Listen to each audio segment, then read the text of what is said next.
एक बार पुनः आपका स्वागत है। तुलनात्मक मांग वक्रों की श्रृंखला में पिछले वीडियो में हमने जाना कि निम्न या हीन वस्तु की स्थिति में मार्शल, स्लास्की और हिग्स के मांग वक्र किस प्रकार के होते हैं। इस पर हमने विस्तार से चर्चा की थी। इससे पहले हमने यह भी जाना था कि सामान्य वस्तु की स्थिति में हिग्स का मांग वक्र किस प्रकार का होता है, स्लास्की का कैसा होता है और मार्शल का कैसा होता है। इसी संदर्भ में इसी क्रम को आगे बढ़ाते हुए आज के इस वीडियो में हम ये जानेंगे कि यदि वस्तु गिफिन है, जो कि सामान्य रूप से हम पढ़ते हैं कि गिफिन वस्तु में मार्शल ने कहा था कि मांग के नियम का विरोध करती है, यदि यानी ये कीमत बढ़ने पर ज्यादा खरीदी जाती है और कीमत घटने पर कम खरीदी जाती है। तो आज के इस वीडियो में हम देखेंगे कि अगर वस्तु गिफिन है तो उसमें तीनों के तुलनात्मक मांग वक्र किस प्रकार के होते हैं। एक इंपॉर्टेंट टॉपिक है और सामान्य रूप से पीजी कक्षाओं में या नेट की दृष्टि से इंपॉर्टेंट है। यूजी और बीकॉम फर्स्ट और बीए फर्स्ट वाले विद्यार्थियों में सामान्य रूप से ये नहीं पूछा जाता है, क्योंकि एक गहन जानकारी है और सामान्य रूप से इस विषय पर कोई वीडियो भी नहीं बनाए जाते हैं, क्योंकि थोड़ा टफ होता है, इसका एक्सप्लेनेशन टफ होता है और इतना याद रखना भी संभव नहीं होता है पढ़ाने वाले के लिए भी। तो सामान्य रूप से आप देखेंगे तो इस प्रकार इतनी गहन जानकारी किसी वीडियो में आपको नहीं दी जाती है। मैं एक प्रयास कर रहा हूं, अब कितना सक्सेस होगा ये सब बच्चों पर डिपेंड करता है कि उनको कितनी बात समझ में आती है। हम देखेंगे कि सामान्य वस्तु की कीमत कम होती है तो क्या होगा। देखिए, कीमत कम होती है तो इसके संदर्भ में हम इसको बनाएंगे। मान लीजिए उपभोक्ता की बजट लाइन पहले ए बी है, ये ए बी बजट लाइन है। एक्स वस्तु सस्ती होती है, तो हमने बहुत पहले से काफी बना दी। थोड़ा सा इसको छोटा ले ताकि हमारे को पूरा इस बोर्ड में हमारा आ जाए पूरा डेरिवेशन। तो देखिए, मान लीजिए उपभोक्ता की पहले बजट लाइन होती है ए बी, एक्स वस्तु सस्ती होती है तो इसकी बजट लाइन ए बी डेस हो जाती है। अब उपभोक्ता की आय में कटौती का करते हैं, हिग्स के हिसाब से इतनी कटौती होती है।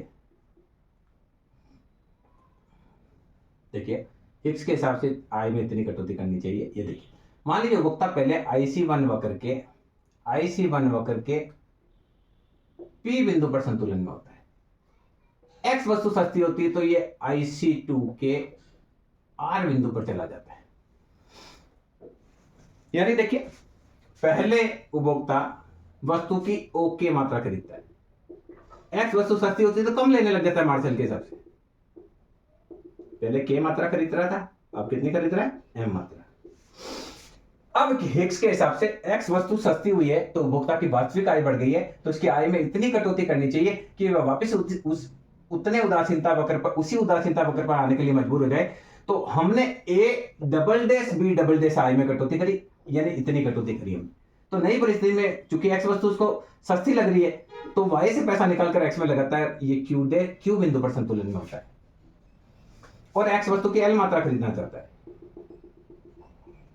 स्लास्की के हिसाब से जब आय में कटौती कर रहे हो तो इतनी ही करो कि ये चाहे तो वापस पी बिंदु को प्राप्त कर ले। तो स्लास्की इसकी आय में कटौती कम करना चाहता है। स्लास्की के हिसाब से इसकी B2A2 आय में ही कटौती करो और स्लास्की के हिसाब से ये होता है IC1 डेस के Q डेस बिंदु पर संतुलन में, जहां एक्स वस्तु की एल डेस मात्रा खरीदता है। तो देखिए, जब कीमत ज्यादा थी, P2 थी, तो उपभोक्ता इस बिंदु पर था। एक कम हुई तो मार्शल के हिसाब से आएगा, स्लास्की के हिसाब से। देखिए मार्शल के हिसाब से जब कीमत घटेगी तो मांग भी घटेगी। पहले मांग थी ओके, अब मांग हो गई, घट गई। और स्लास्की के हिसाब से ये होगा यहां, और हिग्स क्यू पर करता है तो ये आएगा हिग्स। तो ये देखिए, सामान्य वस्तु में तीनों के मांग वक्र। एक बार मैं वापस आपको समझा देता हूं। प्रारंभ में उपभोक्ता पी बिंदु पर संतुलन में होता है, एक्स वस्तु सस्ती होती है तो इसकी बजट रेखा बाहर की तरफ चल जाती है, ए से बी डैश हो जाती है। नई स्थिति में IC2 के R बिंदु पर संतुलन में होता है। तो देखिए, पहले जब कीमत घटी तो कीमत घटने पर भी मांग घट रही है, तो मार्शल का ये मांग वक्र इस प्रकार का है। अब कीमत घटने से उपभोक्ता की वास्तविक आय बढ़ गई तो स्लास्की के हिसाब से इसकी आय में इतनी कटौती करनी चाहिए कि वापस उसी उदासीनता वक्र पर आने के लिए मजबूर हो जाए। तो नई परिस्थिति में पी के स्थान पर क्यू बिंदु पर आ जाता है, यहां नीचे आय में कटौती हो जाती है, क्यू बिंदु पर आ जाता है। तो क्यू बिंदु पर आता है तो हिग्स के हिसाब से इसका मांग वक्र इस प्रकार का होगा और स्लास्की के हिसाब से क्यू डेस बिंदु पर रहेगा, क्योंकि स्लास्की कहता है कि आय में इतनी ही कटौती करो कि चाहे तो वह पी बिंदु को प्राप्त कर ले जहां की वो पहले था। तो ऐसी स्थिति में क्यू डेस पर आता है। तो यहां देखिए, हिग्स के हिसाब से, मार्शल के हिसाब से वस्तु सस्ती होगी तो ओके से ओएम मात्रा खरीदी जाएगी तो घटती है। हिग्स के हिसाब से, स्लास्की के हिसाब से एल डेस मात्रा खरीदी जाएगी, यानी के से एल डेस मात्रा बढ़ेगी। और मार्शल हिग्स के हिसाब से के से एल तक बढ़ेगी तो ये हिग्स का मांग वक्र नेगेटिव है, स्लास्की का नेगेटिव है, फिर मार्शल का क्या है, पॉजिटिव है। अब यही गिवन वस्तु की कीमत बढ़े, कीमत में वृद्धि हो, ये थोड़ा सा इंपॉर्टेंट टॉपिक है और सामान्य रूप से मैं आपको पहले से भी बोल चुका हूं कि इसको कोई कराता नहीं है क्योंकि थोड़ा टफ पड़ता है समझाने में, तो आदमी क्यों रिस्क ले, तो जनरली कोई रिस्क लेना नहीं चाहता। अब देखिए, मान लीजिए पहले उपभोक्ता था IC1 वक्र, AB वक्र पर था, X वस्तु महंगी हुई तो ये अंदर की तरफ आएगा, देखिए ये X वस्तु महंगी होगी तो अंदर की तरफ आएगा AB डेज, और उपभोक्ता को कंपनसेशन दे दें हम, क्षतिपूर्ति दे दें, तो क्षतिपूर्ति दे तो हिग्स के हिसाब से ये तुल्य मूल्य परिवर्तन आएगा। तो मान लीजिए उपभोक्ता IC1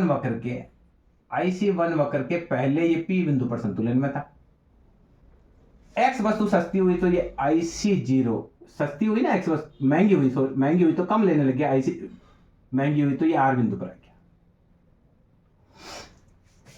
पहले P बिंदु पर संतुलन में था, X वस्तु महंगी हुई तो इसकी बजट रेखा ABD से हो गई, तो IC1 वक्र से IC0 वक्र के R बिंदु पर संतुलन में आ जाता है, यानी पहले जो वस्तु की मात्रा ले रहा था K, अब ले रहा है M। अब हिग्स के हिसाब से चूंकि X वस्तु महंगी हो गई है तो उपभोक्ता की आय में वृद्धि करनी चाहिए, और इतनी वृद्धि करनी चाहिए कि वापस उसी उदासीनता वक्र पर ये पहुंच सके। तो नई परिस्थिति में Q बिंदु पर संतुलन में होता है, इतनी आय में वृद्धि करी, A'-B' इसकी आय में वृद्धि की गई, और नई परिस्थिति में P से Q तक साधनों का प्रतिस्थापन करता है, और नई परिस्थिति में प्रतिस्थापन प्रभाव विजय से मात्रा ये ले रहा है केस L। अब स्लास्की कहता है कि आप जब आय बढ़ा रहे हो तो इतनी तो बढ़ाओ कि ये चाहे तो वापस P बिंदु को प्राप्त कर ले, तो स्लास्की के हिसाब से आय में थोड़ी ज्यादा वृद्धि होती है, A2B2, और नई परिस्थिति में ये IC1 डैश के Q डैश बिंदु पर संतुलन में होता है, जहां X वस्तु की L डैश मात्रा लेना चाहता है कीमत बढ़ने पर। तो ये देखिए, पहली स्थिति क्या थी, पहली स्थिति थी P बिंदु पर, जब वस्तु की रेट कम थी तो ये इतने लेता था, अब रेट P2 हो गई तो मार्शल कह रहा है, मार्शल के हिसाब से K से M की मात्रा रहेगी, यानी मात्रा बढ़ेगी, ये मार्शल का वक्र। स्लास हिग्स के हिसाब से मात्रा इतनी रहेगी L, और स्लास्की के हिसाब से रहेगी L डैश, तो ये हिग्स का और ये स्लास्की का, तो ये आपका आएगा हिग्स का और ये आपका आएगा स्लास्की का। कब, जब वस्तु गिवन है, तो गिवन वस्तु की स्थिति में हमने देखेंगे, गिवन वस्तु में पहले मार्शल फिर हिग्स और स्लास्की। तो ये देखिए, कीमत में कमी के संदर्भ में मार्शल का नेगेटिव पॉजिटिव स्लोप है, हिग्स और स्लास्की का नेगेटिव स्लोप है, हिग्स ऊपर है स्लास्की नीचे। इसमें कीमत बढ़ने पर मार्शल का पॉजिटिव स्लोप है, हिग्स और स्लास्की का है। तो अब इन तीनों को मिलाएंगे तो देखिए कैसे बनेंगे, पहले हिग्स और स्लास्की नेगेटिव है, तो ये हमने हिग्स लिया और ये स्लास्की लिया। थोड़ा और स्लोप देना चाहे तो यूं भी थोड़ा इसका स्लोप हिग्स और स्लास्की, और मार्शल का जो वक्र है वो इस प्रकार का है, ये मार्शल, क्योंकि देखिए मार्शल का इधर भी ऐसा नीचे का ये, और ये ऊपर जोड़ा था मार्शल का। इसके बाद इस साइड में ये हिग्स का, और इससे टच करता हुआ ये स्लास्की का। इस प्रकार से अगर वस्तु गिवन है, गिवन वस्तु में जो मांग वक्र होगा वो देखिए इस प्रकार से टच करके जाता है, हिग्स का इस प्रकार से इसमें टच करके जा रहा है, स्लास्की का और इसका एक कटोरी नुमा है दोनों। देखो इसको बनाएंगे ना तो इस प्रकार से बनाएंगे, ये तो बनेगा स्लास्की का, और इसके यो बीच में से टच होके जाएगा हिग्स का, तो हिग्स स्लास्की, ये हिग्स और स्लास्की।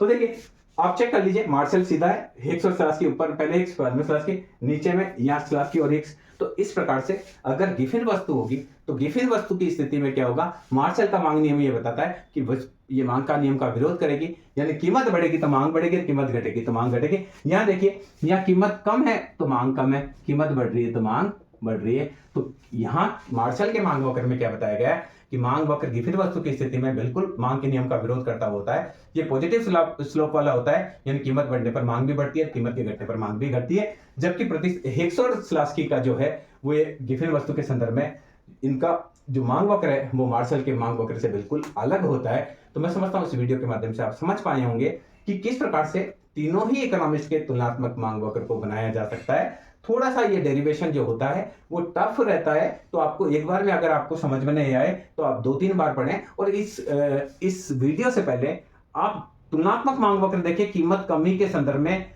तीनों के जो हमने बात करी थी कीमत कमी के संदर्भ में हिग्स और स्लास्की के प्रतिस्थापन प्रभाव की तुलना हमने की थी, और इसके बाद में कीमत वृद्धि के संदर्भ में भी हमने हिग्स और स्लास्की के प्रतिस्थापन प्रभाव की तुलना की थी। उन्हीं वीडियो को, उन्हीं दोनों चित्रों को आधार बनाकर मैंने ये मांग वक्र बनाए हैं। इसीलिए वो दोनों वीडियो बनाए थे कि आप पहले उसको समझ जाएं कि कब हिग्स का ज्यादा होता है, कब स्लास्की का ज्यादा होता है। मैं आपको नट सेल में बता दूं कि कीमत कम हो रही है तो कीमत कम होने पर सामान्य वस्तु में स्लास्की का प्रतिस्थापन प्रभाव ज्यादा होता है, हिग्स का कम होता है, और गिफिन और हीन वस्तु में हिग्स का ज्यादा होता है, स्लास्की का कम होता है। जब कीमत बढ़ती है तो बिल्कुल उल्टा होता है, कीमत बढ़ने में हिग्स का प्रतिस्थापन प्रभाव ज्यादा होगा, स्लास्की का कम होगा सामान्य वस्तु के लिए। पर हीन और गिफिन वस्तु होगी उसमें दोनों में स्लास्की का प्रतिस्थापन प्रभाव ज्यादा होगा, हिग्स का कम होगा। केवल ये लाइन आप याद रखेंगे तो भी आप इस तुलनात्मक मांग वक्र को बहुत आसानी से कर पाएंगे। मैं समझता हूँ ये वीडियो आप लोगों के लिए उपयोगी रहेगा। सामान्य रूप से इकोनॉमिस्ट के द्वारा नहीं पढ़ाया जाता है,